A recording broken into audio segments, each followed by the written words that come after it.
Hey everybody, so I want to talk about something today which is slightly political, but I don't mean it to be, because it doesn't matter what side was talking about it, I'd still think the same thing was going to happen or not happen. And I tend not to talk about politics unless the subject requires it.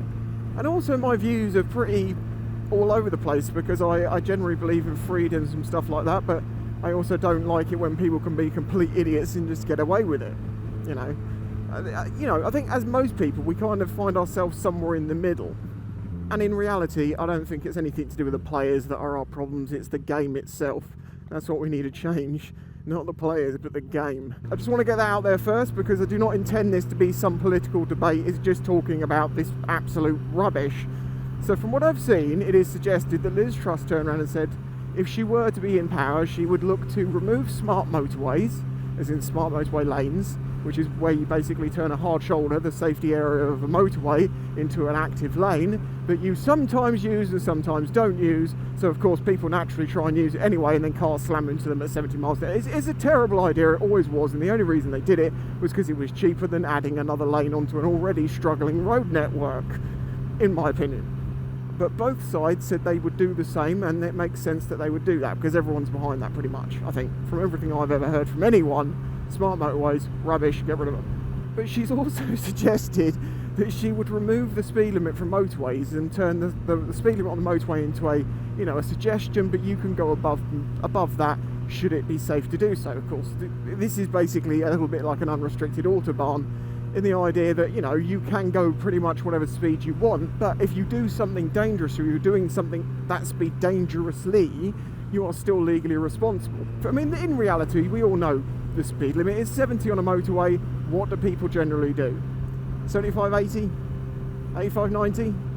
Depends if it's one of the sort of linking roads where people get from A to B and there's not many places to come off of it, then they might be sitting near at 90, 100. I've sat in the left-hand lane at 95 miles an hour and had someone up my butt. And this is just another case of what politicians have always done my entire life. I wasn't really taught a lot about politics by anyone. I kind of learnt it as I went along, and I just saw through things. And the whole time I always thought it was obvious that the promises they're going to make to give you are completely vacuous. Politicians never give you what they say they're going to give you, because they give you what they know they can't, or they won't. But they'll tell you they're going to give it to you. Now, obviously, this is something that's been suggested for a while, because the highway code stipulates, braking distances and stuff like that. And in modern cars, they can far exceed that braking distance, so you should be allowed to go faster, right? Well, there is a couple of problems. There's a physics problem, which is that as you increase your speed, you more than multiply the amount of force it takes, or the effort it takes to slow you down, because of the added inertia. So slowing down from 20, for instance, isn't half the effort of slowing from 40. It goes up and up.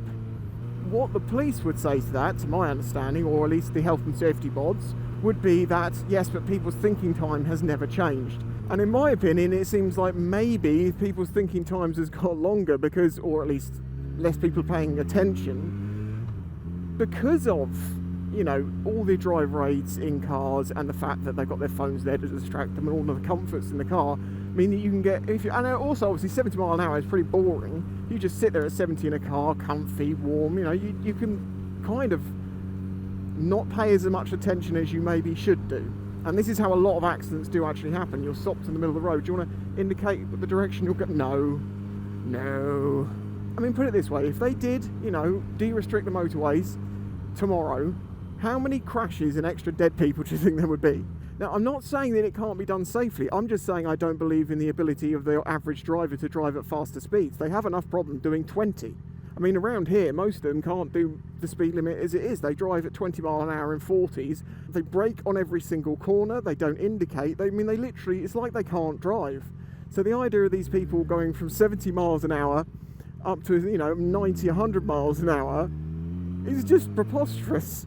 As I say, don't get me wrong, I actually do believe that you are probably safer doing 80, 85, aware, alert that you're travelling at a decent speed, than sat there in that lulled comfort of 70 miles an hour.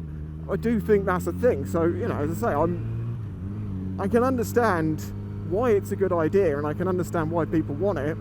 I also don't think it's a great idea, and I also know there is no way they're going to give it to you. Just never ever. It's always more restrictions. I mean, let's not forget the fact that they want to bring in those European Union mandated top speed restrictors.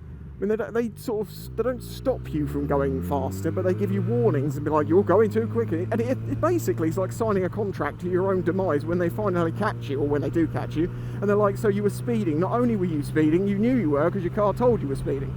Again, I can't help but agree with some of the arguments that people make, which is they are just trying to control and restrict and, you know, remove freedoms.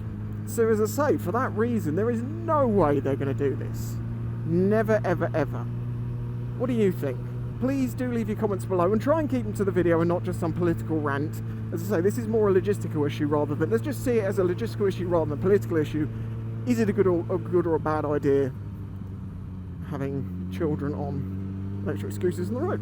If you enjoyed the video, hit that like button. If you want to help support it, please consider doing that through Patreon, links in the description, or alternatively you can grab some of my merch from my various different suppliers, links in the description, including my brand new Spicy 110 key tags, which I will show you in just a moment when I stop over here to get some fuel. Look at it. Links in the description. Thanks for watching. Bye bye.